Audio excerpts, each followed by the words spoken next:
आज सुनते हैं सावन मास में बृहस्पतिवार व्रत की कथा। तो एक बार बोलिए प्रेम से विष्णु भगवान की जय, लक्ष्मी माता की जय। की प्राचीन समय की बात है।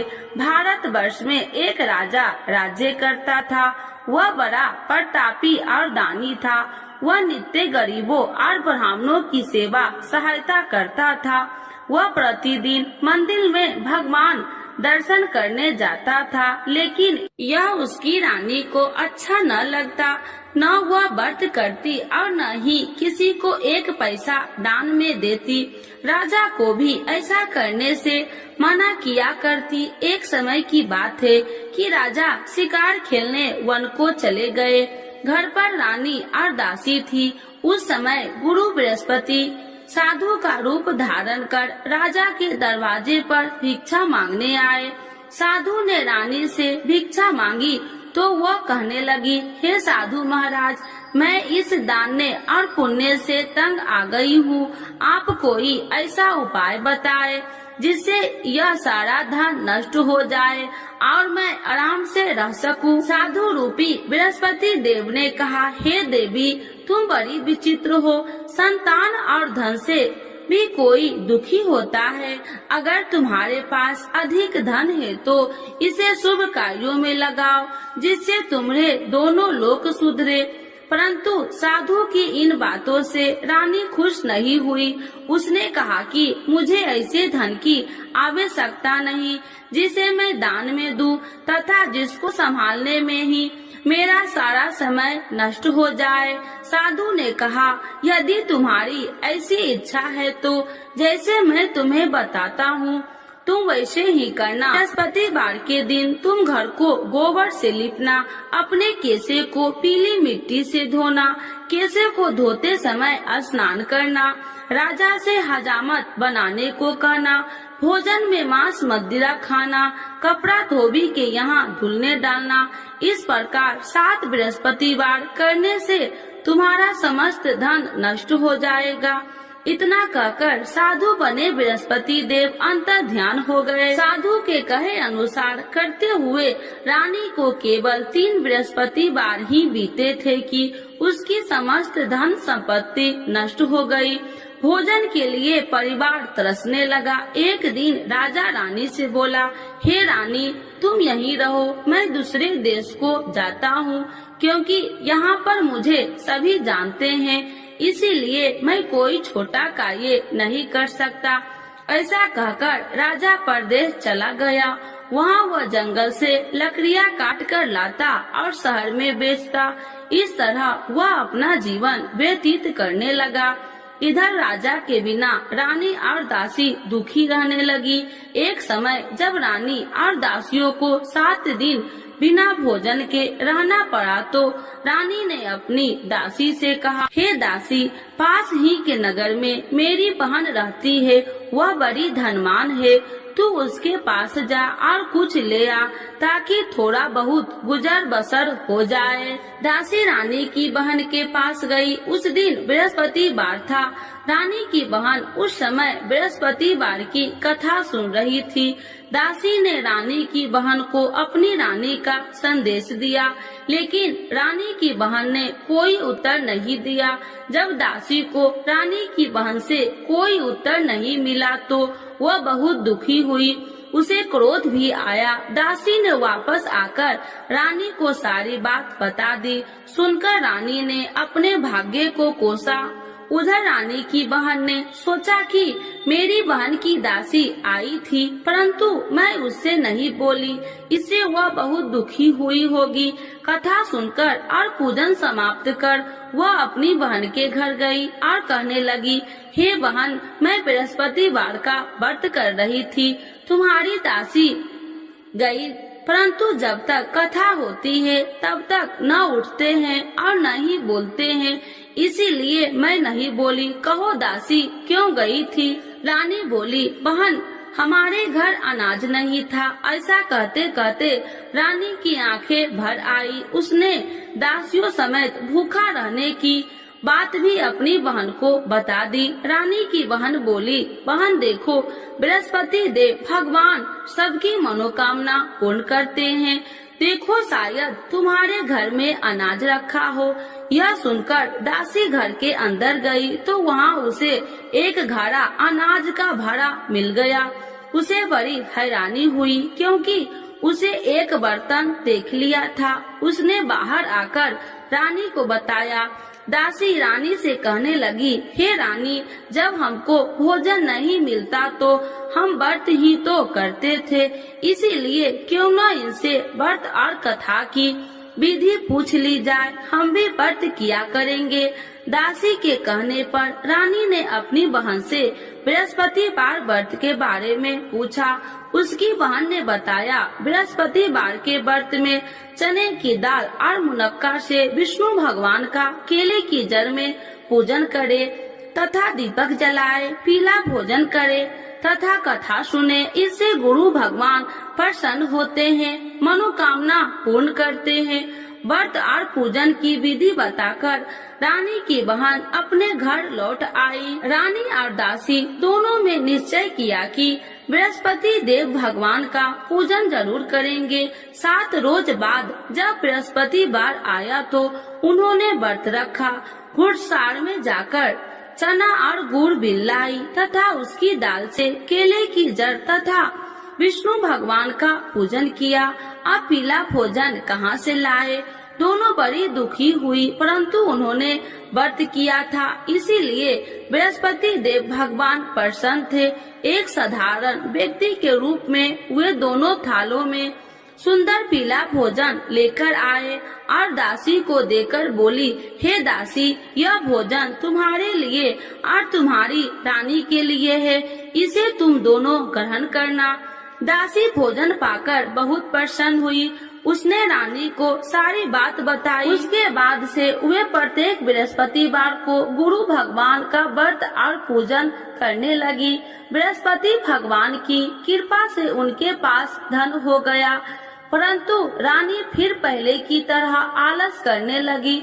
तब दासी बोली, देखो रानी, तुम पहले भी इसी प्रकार आलस करती थी, तुम्हें धन रखने में कष्ट होता था, इस कारण सभी धन नष्ट हो गया। अब गुरु भगवान की कृपा से धन मिला है तो फिर तुम्हें आलस होता है। बड़ी मुसीबतों के बाद हमने ये धन पाया है, इसीलिए हमें दान पुण्य करना चाहिए।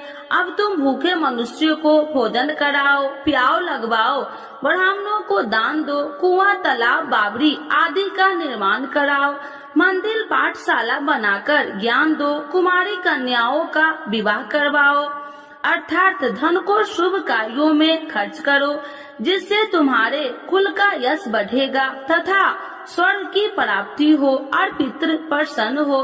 दासी की बात मानकर रानी शुभ कर्म में करने लगी, उसका यश फैलने लगा। एक दिन रानी और दासी आपस में विचार करने लगी कि जाने राजा किस दशा में होंगे, उनकी कोई खोज खबर भी नहीं है। उन्होंने श्रद्धा पूर्वक गुरु बृहस्पतिवार भगवान से प्रार्थना की, राजा जहाँ कहीं भी हो शीघ्र वापस आ जाए। उधर राजा परदेश में बहुत दुखी रहने लगा। वह प्रतिदिन जंगल से लकड़ियाँ बीन कर लाता और उसे शहर में बेचकर अपने दुखी जीवन को बड़ी कठिनता से व्यतीत करता। एक दिन दुखी हो अपनी पुरानी बातों को याद करके वह रोने लगा और उदास हो गया। उसी समय राजा के पास बृहस्पति देव साधु के भेष में आकर बोले, हे लकड़हारे, तुम इस सुनसान जंगल में किस चिंता में बैठे हो, मुझे बतलाओ। यह सुन राजा के नेत्रों में जल भर गया और साधु की वंदना कर राजा ने अपनी संपूर्ण कहानी सुना दी। महात्मा दयालु होते हैं। वे राजा से बोले, हे राजा, तुम्हारी पत्नी ने बृहस्पति देव के प्रति अपराध किया था, जिसके कारण तुम्हारी यह दशा हुई।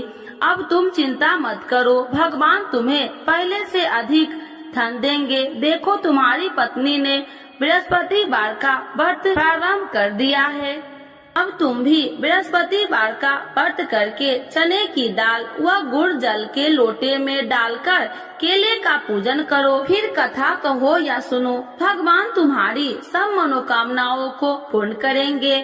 साधु की बात सुनकर राजा बोले, हे प्रभु, लकड़ी बेचकर तो इतना पैसा भई नहीं बचता जिससे भोजन के उपरांत कुछ बचा सकूं। मैंने रात्रि में अपनी रानी को व्याकुल देखा है। मेरे पास कोई साधन नहीं जिससे उसका समाचार जान सकूं। फिर मैं कौन सी कहानी कहूँ, यह भी मुझको मालूम नहीं। साधु ने कहा, हे राजा, मन में बृहस्पति भगवान के पूजन व्रत का निश्चय करो, वे स्वयं तुम्हारे लिए कोई राह बना देंगे। बृहस्पतिवार के दिन तुम रोजाना की तरह लकड़ियाँ लेकर शहर में जाना। तुम्हें रोज से 2 गुना धन मिलेगा, जिससे तुम भली भांति भोजन कर लोगे तथा बृहस्पति देव की पूजा का सामान भी आ जाएगा। धीरे धीरे समय व्यतीत होने पर फिर बृहस्पतिवार का दिन आया। राजा जंगल से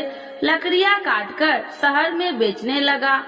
उसे उस दिन और 2 दिनों से अधिक धन मिला। राजा ने चना गुड़ आदि लाकर बृहस्पतिवार का व्रत किया। उस दिन से उसके सभी कलेश दूर हुए। परंतु जब अगले गुरुवार का दिन आया तो वह बृहस्पतिवार का व्रत करना भूल गया। इस कारण बृहस्पति भगवान नाराज हो गए। उस दिन उस नगर के राजा ने विशाल यज्ञ का आयोजन किया था तथा अपने समस्त राज्यों में घोषणा करवा दी कि सभी मेरे यहाँ भोजन करने आवे, किसी के घर चूल्हा न जले। इस आज्ञा को जो न मानेगा उसको फांसी दे दी जाएगी। राजा की आज्ञा अनुसार राज्य के सभी वासी राजा के भोजन में सम्मिलित हुए, लेकिन लकड़हारा कुछ देर से पहुंचा, इसीलिए राजा को उसको अपने साथ महल में ले गए। जब राजा लकड़हारे को भोजन करा रहे थे तो रानी की दृष्टि उस खूंटी पर पड़ी जिस पर उसका हार लटका हुआ था। उसे हार खूंटी पर लटका दिखाई नहीं दिया। रानी को निश्चय हो गया कि मेरा हार इस लकड़हारे ने चुरा लिया है। उसी समय सैनिक बुलाकर उसको जेल में डलवा दिया। लकड़हारा जेल में विचार करने लगा कि जाने कौन से पूर्व जन्म के कर्म से मुझे यह दुख प्राप्त हुआ है। आज जंगल में मिले साधु को याद करने लगा। तत्काल बृहस्पति देव साधु के रूप में प्रकट हो गए और कहने लगे, अरे मूर्ख, तूने बृहस्पति देवता की कथा नहीं की, इसी कारण तुझे यह दुख प्राप्त हुआ है। अब चिंता मत कर, बृहस्पतिवार के दिन जेल खाने के दरवाजे पर तुझे 4 पैसे पड़े मिलेंगे। उनसे तू बृहस्पतिवार की पूजा करना तो तेरे सभी कष्ट दूर हो जाएंगे। अगले बृहस्पतिवार उसे जेल के द्वार पर 4 पैसा मिले।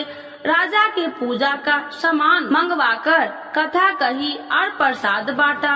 उसी रात्रि में बृहस्पति देव ने उस नगर के राजा को स्वप्न में कहा, हे राजा, तूने जिस जेल में बंद किया है उसे कल छोड़ देना, वह निर्दोष है। राजा प्रातः काल उठा और खूंटी पर हार टंगा देकर लकड़हारे को बुलाकर क्षमा मांगी तथा राजा के योग्य सुंदर वस्त्र आभूषण भेंट कर उसे विदा किया। गुरुदेव की आज्ञा अनुसार राजा अपने नगर को चल दिया।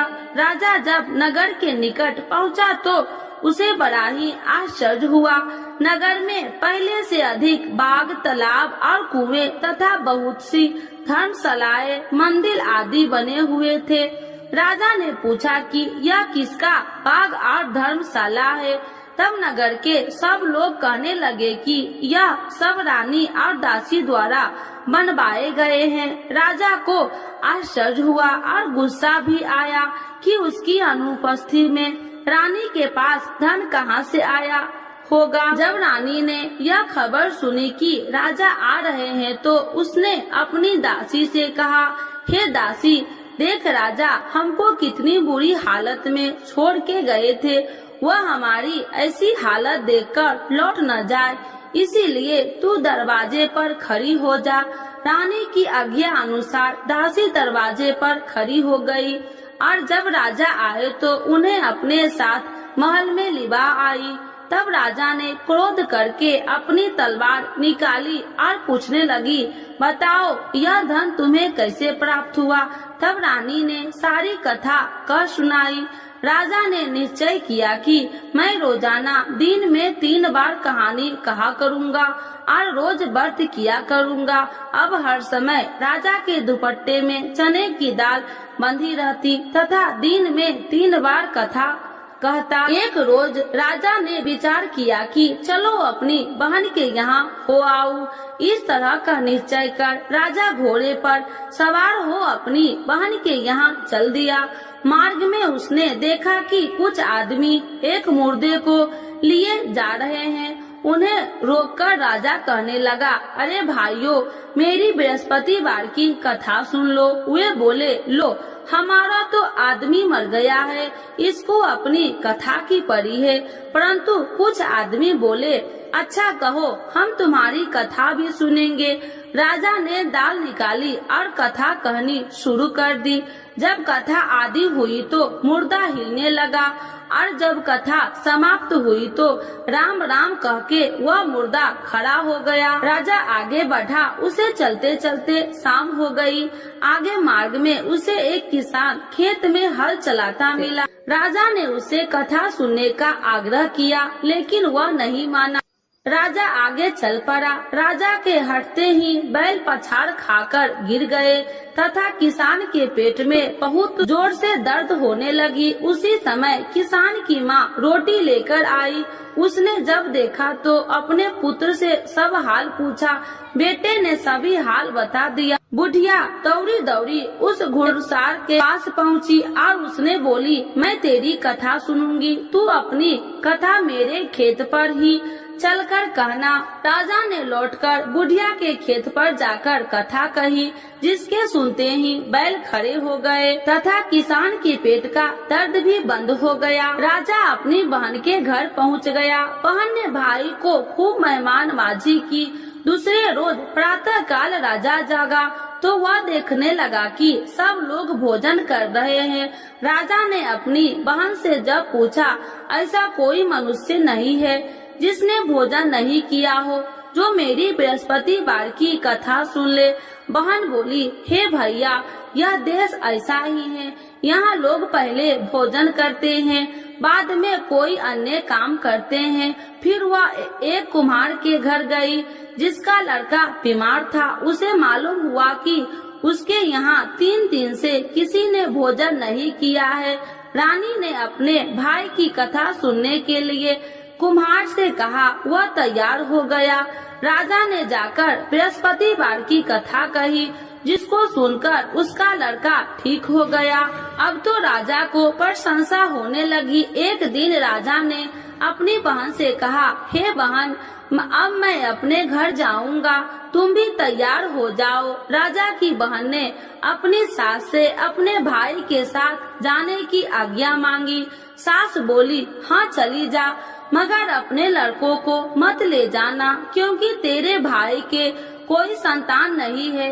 बहन ने अपने भाई से कहा, हे भैया, मैं तो चलूंगी, मगर कोई बालक नहीं चलेगा।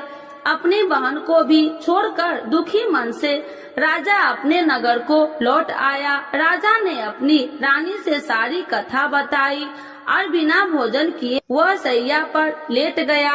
रानी बोली, हे प्रभु, बृहस्पति देव ने हमें सब कुछ दिए हैं, वे हमें संतान अवश्य देंगे। उसी रात बृहस्पति देव ने राजा को स्वप्न में कहा, हे राजा, उठ, सभी सोच त्याग दे, तेरी रानी गर्भवती है। राजा को यह जानकर बड़ी खुशी हुई। 9वें महीने में रानी के गर्भ से एक सुंदर पुत्र पैदा हुआ। तब राजा बोला, हे रानी, स्त्री बिना भोजन के रह सकती है, परंतु बिना कहे नहीं रह सकती। जब मेरी बहन आए तो तुम मुझसे कुछ मत कहना। रानी ने हाँ कर दी। जब राजा की बहन ने यह शुभ समाचार सुना तो वह बहुत खुशी हुई तथा बधाई लेकर अपने भाई के यहाँ आई। रानी ने तब उसे आने का उलाहना दिया। जब भाई अपने साथ ला रहे थे तो तब टाल गई, उनके साथ न आई और आज अपने आप भागी भागी बिना बुलाए आ गई। तो राजा की बहन बोली, भाई मैं इस प्रकार न कहती तो तुम्हारे घर औलाद कैसे होती। बृहस्पति देव सभी मनोकामनाएं पूर्ण करते हैं। जो श्रद्धा भाव पूर्वक बृहस्पतिवार का व्रत करता है एवं कथा पढ़ता है अथवा सुनता है और दूसरों को सुनाता है, बृहस्पति देव उसकी सभी मनोकामनाएं पूर्ण करते हैं, उनकी सदैव रक्षा करते हैं। जो संसार में सद्भावना से गुरुदेव का पूजन एवं व्रत सच्चे हृदय से करते हैं, उनकी सभी मनोकामनाएं वैसे ही पूर्ण होती है जैसे सच्ची भावना से रानी और राजा ने बृहस्पति देव की कथा का गुणगान किया तो उनकी सभी इच्छाएं बृहस्पति देव जी ने पूर्ण की। अनजाने में भी बृहस्पति देव की उपेक्षा न करे, ऐसा करने से सुख शांति नष्ट हो जाती है। इसीलिए सबको कथा सुनने के बाद प्रसाद लेकर जाना चाहिए। हृदय से उनका नमन करते हुए जयकारा बोलना चाहिए। तो एक बार बोलिए प्रेम से, बृहस्पति भगवान की जय, विष्णु भगवान की जय, लक्ष्मी माता की जय। आरती श्री बृहस्पति देव की। ओम जय बृहस्पति देवा, स्वामी जय बृहस्पति देवा, छीने छीने भोग लगाऊं, छीने छीने भोग लगाऊं, कदली फल में बा। ओम जय बृहस्पति देवा, तुम्हें पूरन परमात्मा, तुम्हें अंतर्यामी, स्वामी तुम्हें अंतर्यामी, जगत पिता जगदीश्वर, जगत पिता जगदीश्वर, तुम्हें सबके स्वामी। ओम जय बृहस्पति देवा, चरणामृत निज निर्मल, सब पातक हरिता, स्वामी सब पातक हरिता, सकल मनोरथ दायकी, सकल मनोरथ दायकी, कृपा करो भरता।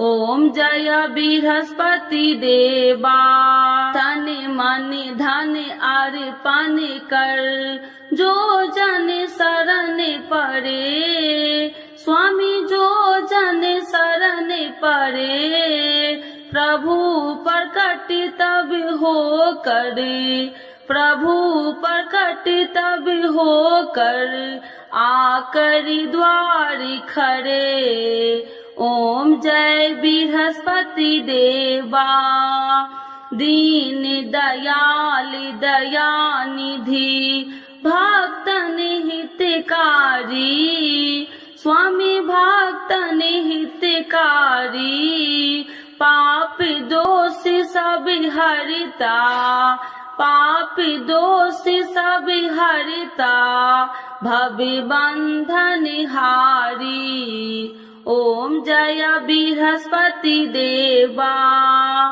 सकल मनोरथ दायकी, सब संशय तारो, स्वामी सब संशय तारो, विषय विकार मिटाओ, विषय विकार मिटाओ, संतन सुखकारी।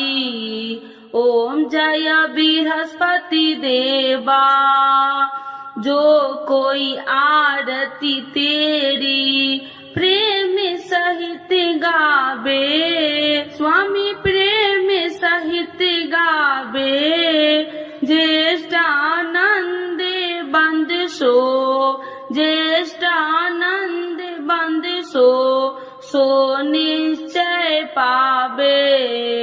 ओम जय बृहस्पति देवा, स्वामी जय बृहस्पति देवा। बृहस्पति भगवान की जय, विष्णु भगवान की जय, लक्ष्मी माता की जय।